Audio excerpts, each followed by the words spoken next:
Bloomberg Audio Studios. Podcasts, radio, news. Good morning, I'm Nathan Hager. And I'm Karen Moscow. Here are the stories we're following today.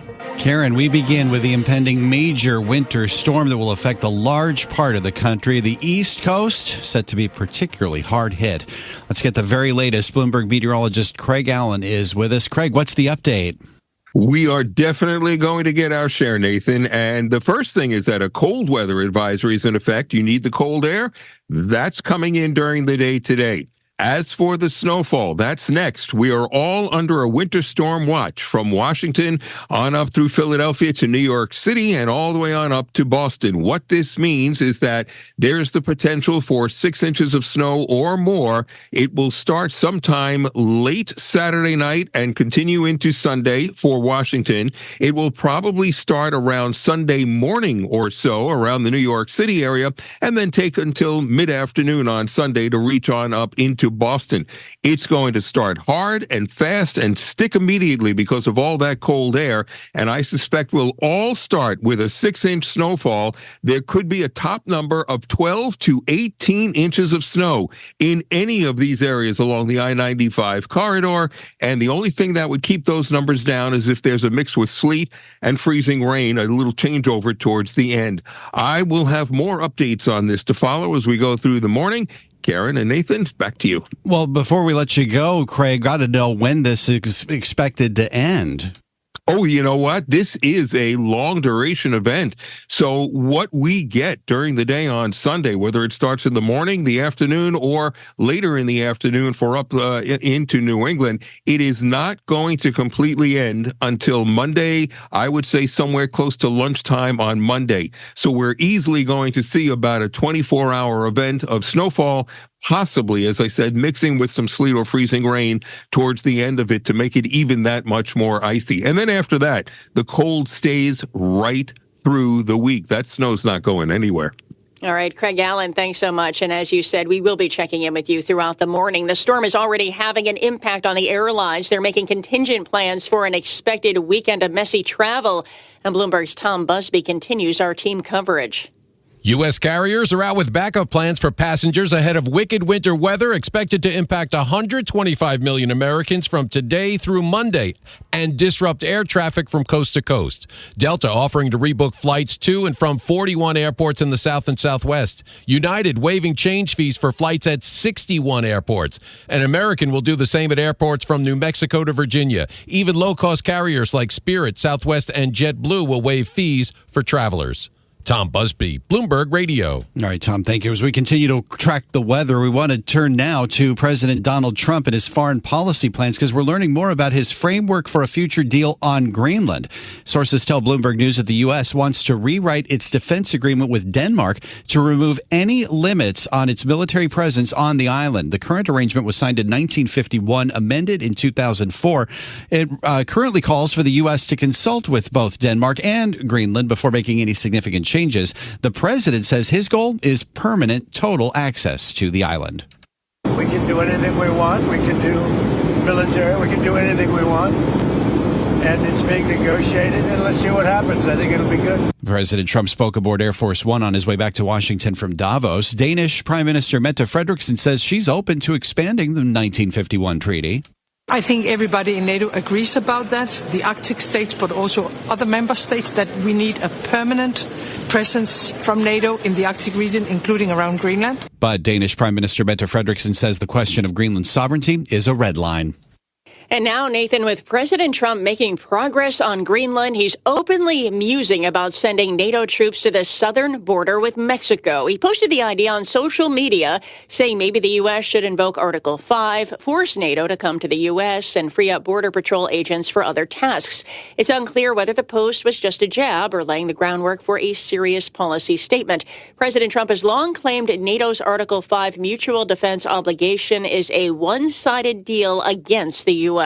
Now, Karen, let's turn to the latest on the war in Ukraine. The Kremlin says the territorial issue remains unresolved after Russian President Vladimir Putin held late-night talks with U.S. envoys Steve Witkoff and Jared Kushner. This comes after Ukraine's President Vladimir Zelensky used a speech at Davos to criticize Europe for relying too much on American support.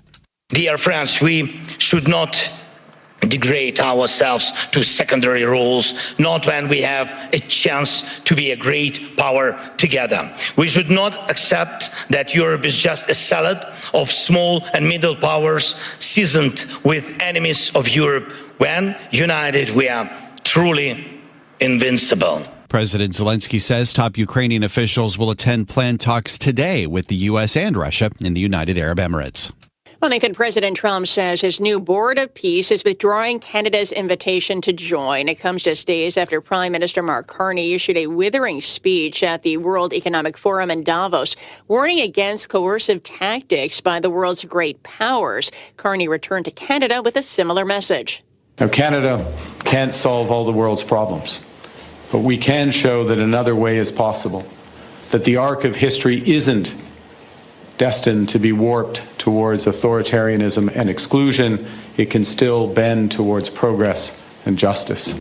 And last week, Canadian Prime Minister Mark Carney accepted the offer to be on the new Board of Peace. Well, Mark Carney's not the only prominent figure President Trump is apparently at odds with, Karen. He is now suing Jamie Dimon and J.P. Morgan Chase. Bloomberg's John Tucker's in New York with the latest on this. John. And Nathan, years of strain between Trump and Jamie Dimon have now culminated in a $5 billion lawsuit. Oh, this was President Trump on Air Force One complaining J.P. Morgan Chase once debanked his real estate company. All of a sudden I was told, no, you can't do that. It's so wrong. It's so wrong. I don't know what their excuse would be. Maybe their excuse would be the regulators. I don't know. It is a real issue. This was Dimon last year responding to a question about debanking. The rules and the requirements are so onerous, and it does cause people to be debanked, who, in my opinion, should not be debanked. Well, Trump and Dimon have traded bars over the years, and the relationship further strained in Davos when Dimon pushed back against some of Trump's comments. Investors unfazed by the suit, shares closed up 0.5%, and after the lawsuit was announced, the bank's board announced it paid Dimon $43 million last year. In New York, I'm John Tucker, Bloomberg Radio. All right, John, thank you. Well, we turn to the nation's capital now, and former special counsel Jack Smith testified before the House Judiciary Committee, his first public testimony about his investigations into President Trump's actions after the 2020 election.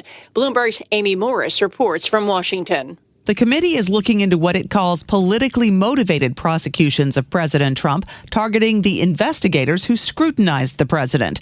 But Smith insists he acted without regard to politics. President Trump was charged because the evidence established that he willfully broke the law. Rather than accept his defeat in the 2020 election, President Trump engaged in a criminal scheme to overturn the results and prevent the lawful transfer of power. Smith told the House Judiciary Committee that if the case against Trump went to trial, he had Trump allies as witnesses who would testify that they told Trump he lost the 2020 election. In Washington, Amy Morris, Bloomberg Radio. All right, Amy, thank you. Turning to markets now, after 2 straight days of gains, stocks are lower as we close out the holiday-shortened trading week. Shares of Intel are lower by more than 10%. The chipmaker gave a lackluster forecast and warned it's struggling with manufacturing problems. Intel CEO Lip Bhutan told analysts the turnaround is long-term. We are on the multi-year journey.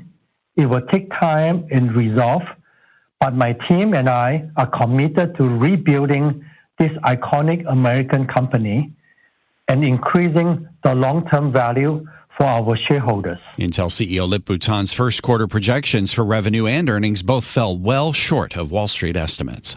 Nathan, TikTok and its Chinese parent ByteDance have closed a deal to create a new American entity. It officially avoids the threat of a ban in the U.S. that has been in discussion for years.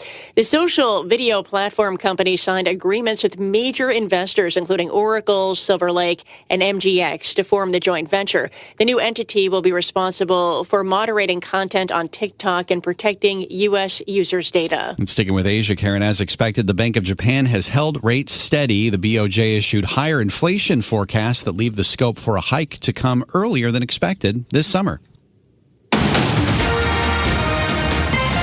Time now for a look at some of the other stories making news in New York and around the world. And for that, we're joined by Bloomberg's Michael Barr. Michael, good morning. Good morning, Karen. New York City, along with the rest of the Northeast, are forecast to get pummeled with more than a foot of snow this weekend. It's a test for new Mayor Zohran Mamdani as the massive weather system threatens power, airline delays, and transit system problems. While we cannot control how much snow will actually fall this weekend, we can control how we prepare for and respond to this storm. If the forecast holds, it would be the biggest snowstorm to hit Manhattan since 2021.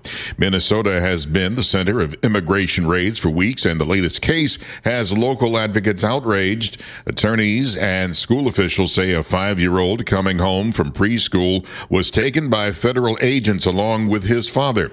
Vice President J.D. Vance, speaking in Minneapolis, says the agents were protecting the child. What are they supposed to do? Are they supposed to let a 5-year-old child freeze to death? Are they not supposed to arrest an illegal alien in the United States of America? However, multiple people on the scene reportedly offered to take the child in, but were refused.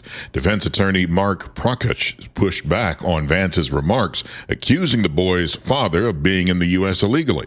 These are not illegal aliens. They came properly, they came legally and are pursuing a legal pathways. So that's just not accurate. The child and his father are being held together in a processing center near San Antonio. Luigi Mangione, accused of gunning down the United Healthcare CEO in New York, is due in federal court today. At issue is whether Mangione's backpack was searched in an unlawful manner when he was arrested. Global news 24 hours a day and whenever you want it. With Bloomberg News Now, I'm Michael Barr, and this is Bloomberg, Karen. Thanks, Michael. Time now for our Bloomberg Sports Update, and for that, we bring in John Stashower. Thanks, Karen. New coach of the Baltimore Ravens, replacing John Harbaugh. 42-year-old Jesse Minter, a former Ravens assistant, and then he worked for Jim Harbaugh, first at Michigan the last 2 years with the L.A. Chargers. Finalist name for the NFL MVP: Christian McCaffrey, Matthew Stafford, Josh Allen, Drake May, and Trevor Lawrence. Stafford is the favorite. Washington Nationals traded all-star pitcher Mackenzie Gore to the Texas Rangers for 5 minor leaguers. That's your Bloomberg Sports Update. Stay with us. More from Bloomberg Daybreak coming up after this. Coast to coast on Bloomberg Radio, nationwide on Sirius XM, and around the world on Bloomberg.com and the Bloomberg Business app. This is Bloomberg Daybreak. Good morning, I'm Nathan Hager. Roughly half the country is getting ready for the kind of winter storm many of us haven't seen in years. Bitter cold and ice to the south, heavy snow for much of the eastern seaboard on into the weekend. Bloomberg meteorologist Rob Carolyn is tracking the storm and joins us now. So give us the update, Rob. Are we starting to see impacts from this storm already? Not yet, Nathan. The storm is just now starting to put itself together out over the Four Corners region in Arizona and New Mexico. We're seeing some rain this morning. It's breaking out in West Texas. It'll blossom as the day goes on over Texas and Oklahoma, and that's where we'll start to see problems later today. Dallas up into Oklahoma City with some snow, sleet, and freezing rain. And then it spreads quickly off towards the east. We're going to see it moving into the mid-Atlantic states by late in the day tomorrow. It's into the New York City area by early Sunday morning, and then into Boston Sunday afternoon. The storm system itself is actually going to move off the North Carolina coast after moving through the south central part of the nation. It'll then pass south of New England during the day on Monday. As you mentioned, north of the track, we're going to be looking at primarily snow and very cold weather. Along the track, a mixture of snow, sleet, and freezing rain. South of the track, it's rain. Those folks not seeing the snow over the upper Midwest, Great Lakes, and northern New England will get very cold weather through the weekend. It's going to be a sizable snowfall. Right now, it looks like the District of Baltimore pick up 8 to 12 inches of snow. There will be some sleet and freezing rain that mixes in a Sunday afternoon, Sunday evening. That may hold the accumulations down there. Also, as we look on up to the New York City area, there may be some mixing, especially south of New York City, but it still looks like an 8 to 14-inch snowfall for the New York area. Southern New England, they could be the jackpot area. Right now, it looks like Boston's looking at 10 to 16 inches, and there could be some places outside of Boston that pick up 1.5 feet of snow by the time it's winding down Monday evening. Yeah, it sounds like there's something for just about everybody from this storm with the kind of accumulations we're looking at and the sort of freeze that we're expecting into the rest of the week. When can we start to dig out of this thing, Rob? Well, most areas will be able to dig out during Monday, Nathan. It'll be a different story in New England. They'll be digging out Monday night and Tuesday. There is not going to be a lot of melting that takes place next week. The air mass that's moving in behind the storm is frigid. Daytime highs today in the Dakotas and across northern Minnesota are going to be in the teens below zero, and they're going to drop to 25 and 35 below tonight. And that air just settles in over the eastern United States. All next week looks cold. And it looks like it stays cold into the beginning of February as well. This is Bloomberg Daybreak, your morning podcast on the stories making news from Wall Street to Washington and beyond. Look for us on your podcast feed by 6 a.m. Eastern each morning on Apple, Spotify, or anywhere else you listen. You can also listen live each morning starting at 5 a.m. Wall Street time on Bloomberg 1130 in New York, Bloomberg 99.1 in Washington, Bloomberg 92.9 in Boston, and nationwide on Sirius XM Channel 121. Plus, listen coast to coast on the Bloomberg Business app, now with Apple CarPlay and Android Auto interfaces. And don't forget to subscribe to Bloomberg News Now. It's the latest news whenever you want it, in 5 minutes or less. Search Bloomberg News Now on your favorite podcast platform to stay informed all day long. I'm Karen Moscow. And I'm Nathan Hager. Join us again tomorrow morning for all the news you need to start your day right here on Bloomberg Daybreak.